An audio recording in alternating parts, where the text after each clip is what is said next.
श्री शिवाय नमस्तुभ्यम हर हर महादेव। गुरुजी पंडित प्रदीप मिश्रा जी ने रविवार की प्रदोष आने पर रवि प्रदोष के कुछ विशेष उपाय बताए हैं जिन्हें बार बार करने की भी आपको आवश्यकता नहीं होती है। रवि प्रदोष के उपाय अगर आप सिर्फ एक बार ही कर देते हैं, जिस उद्देश्य को रखते हुए आपने यह उपाय किया है, जिस उद्देश्य के लिए वह उपाय होता है, वह उद्देश्य निश्चित पूर्ण हो जाता है। आपके पास काफी अच्छा मौका है। कल मतलब 8 जून 2025 रविवार का दिन है, प्रदोष की तिथि है, तो रवि प्रदोष का महासंयोग भी बन रहा है। ऐसे में गुरुजी पंडित प्रदीप मिश्रा जी के बताए रविवार प्रदोष के कौन से उपाय आप कर सकते हैं, वे उपाय हम आपको इस वीडियो में करके बताने वाले हैं।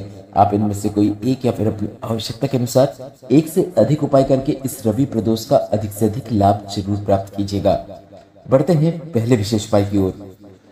सिर्फ और सिर्फ रविवार की प्रदोष होने पर रवि प्रदोष में किया जाने वाला यह विशेष उपाय अगर आप एक बार भी कर देते हैं तो पर्याप्त है, बार बार करने की भी आवश्यकता नहीं है। बस आपको इस बात का ध्यान रखना है कि यह उपाय जब करें उस दिन रविवार होना चाहिए और प्रदोष होना चाहिए, मतलब रविवार की प्रदोष होना चाहिए। यह उपाय कैसे करना है उससे पहले आप यह समझ लीजिए कि यह उपाय किन्हें करना है। अगर आपने एक व्यापार करके देख लिया, उस व्यापार में आपको लाभ नहीं हुआ तो आपने दूसरा व्यापार कर लेना शुरू कर दिया, दूसरा व्यापार नहीं चला तो आपने तीसरा व्यापार करना शुरू कर दिया, मतलब आप व्यापार बदलते जा रहे हैं, आपको घाटे पे घाटे होते जा रहा है, पैसा आपका डूबता चला जा रहा है, तो आपको यह उपाय करना है। या फिर आपका व्यापार अच्छा नहीं चल रहा है, उसी में लगे हुए हैं कि यह व्यापार ही मेरा मेन व्यापार है और इसी को मुझे आगे बढ़ाना है, पर वह आगे नहीं बढ़ रहा है, तो भी आप यह उपाय कर सकते हैं। यह काफी अच्छा व्यापार वृद्धि उपाय है, उसके साथ ही साथ यह डूबा पैसा वापस लाने वाला उपाय है। तो आप किसी भी उद्देश्य को मन में रखते हुए आप यह उपाय रविवार की प्रदोष के दिन अवश्य करें। इस उपाय को करने के लिए आपको 3 बेलपत्र की आवश्यकता होगी और 3 बेलपत्र को आपको विशेष तरीके से शिवलिंग पर विशेष स्थानों पर अर्पित करना है। कहाँ कहाँ करना है आप वीडियो में देखकर समझ सकते हैं। पहली बेलपत्र को आपको शिवलिंग में जो माता अशोक सुंदरी का स्थान होता है, माता अशोक सुंदरी के स्थान पर आपको पहली बेलपत्र को अर्पित करना है। बेलपत्र को इस प्रकार से अर्पित करें कि बेलपत्र की डंडी शिवलिंग की ओर होना चाहिए। जी हाँ, इस उपाय के अंतर्गत गुरुजी ने इसी प्रकार से करने को कहा है और कहा है ऐसा आपको सिर्फ रवि प्रदोष के दिन करना है। आपको पहली बेलपत्र को शिवलिंग में माता अशोक सुंदरी के स्थान पर अर्पित करना है और बेलपत्र की डंडी शिवलिंग की ओर होना चाहिए, क्योंकि आप हमेशा ऐसे उपाय करते हैं जिसमें बेलपत्र की डंडी जलाधारी की ओर होती है, जो बेलपत्र आप माता अशोक सुंदरी के स्थान पर अर्पित करते हैं। पर इस उपाय के अंतर्गत आपको इस बात का ध्यान रखना है कि बेलपत्र जो आप माता अशोक सुंदरी के स्थान पर अर्पित कर रहे हैं, बेलपत्र की डंडी शिवलिंग की ओर होना चाहिए। इसके बाद दूसरी बेलपत्र आपको ऊपर बंधी हुई जलाधारी, मतलब शिवलिंग के ऊपर जो जलाधारी बंधी होती है जिससे बूंद बूंद करके जल शिवलिंग के ऊपर टपकता है, उसमें आपको अर्पित करना है, क्योंकि वह स्थान शंकर भगवान की 5 बेटियां जया, विषहरा, शामली वाली 2 तली देव का होता है। उस स्थान पर आपको बेलपत्र अर्पित करना है। अब कई लोगों का यह भी प्रश्न रहता है कि हमारे मंदिर में ऊपर जलाधारी नहीं बंधी है, तो यह बेलपत्र हम अब कहाँ अर्पित करें। तो गुरुजी पंडित प्रदीप मिश्रा जी ने बताया है, अगर ऊपर जलाधारी नहीं बंधी है तो आप शंकर भगवान की 5 बेटियों का स्मरण करते हुए, जिनके नाम है जया, विषहरा, शामली वाली 2 तली देव, शंकर भगवान की 5 बेटियों का नाम स्मरण करते हुए यह दूसरी बेलपत्र को आपको शिवलिंग के ऊपर ही अर्पित कर देना है। दूसरी बेलपत्र को आपको शिवलिंग के ऊपर इस प्रकार से अर्पित करना है कि आप जहां से भी बैठकर बेलपत्र को शिवलिंग के ऊपर अर्पित कर रहे हैं, बेलपत्र की डंडी आपके विपरीत ओर होना चाहिए। इस बात का आपको विशेष रूप से ध्यान रखना है। किसी भी दिशा में बैठकर यह बेलपत्र आप अर्पित कर रहे हैं, बस आपके विपरीत ओर बेलपत्र की डंडी होना चाहिए। कहीं से भी बैठकर आप बेलपत्र को शिवलिंग पे अर्पित कर सकते हैं। 2 बेलपत्र को अर्पित करने के बाद तीसरी और अंतिम बेलपत्र आपको अर्पित करना है, पर इसमें आपको एक बात का ध्यान रखना है कि तीसरी और अंतिम बेलपत्र को आपको शिवलिंग पर स्पर्श कराना है, मतलब शिवलिंग पर छोड़ना नहीं है।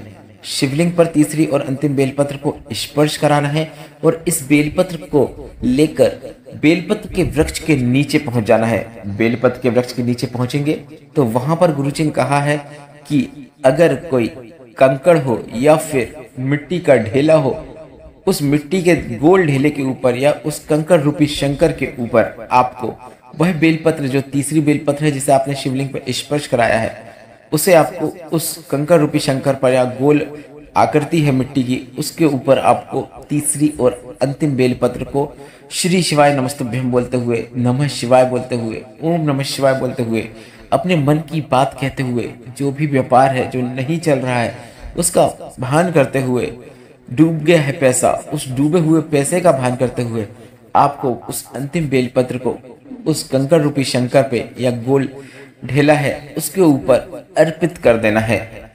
कर्जे का भान भी कर सकते हैं आप, इसके साथ ही साथ व्यापार जो है उसकी उन्नति का भी आप कामना कर सकते हैं, या फिर पैसा आपका कहीं पर डूब गया है, कोई लेकर चला गया है, लौटा नहीं रहा है, तो उसका भी आप भान कर सकते हैं। बस इतना ही करना है, बार बार करने की भी आवश्यकता नहीं है। यह एक काफी सरल और आसान रवि प्रदोष का उपाय है, जिसे आपको इस 8 जून रविवार के दिन आने वाली प्रदोष की विशेष तिथि पर अवश्य करना है। बढ़ते हैं प्रदोष के दिन किए जाने वाले सबसे असरदार मनोकामना पूर्ति उपाय की ओर।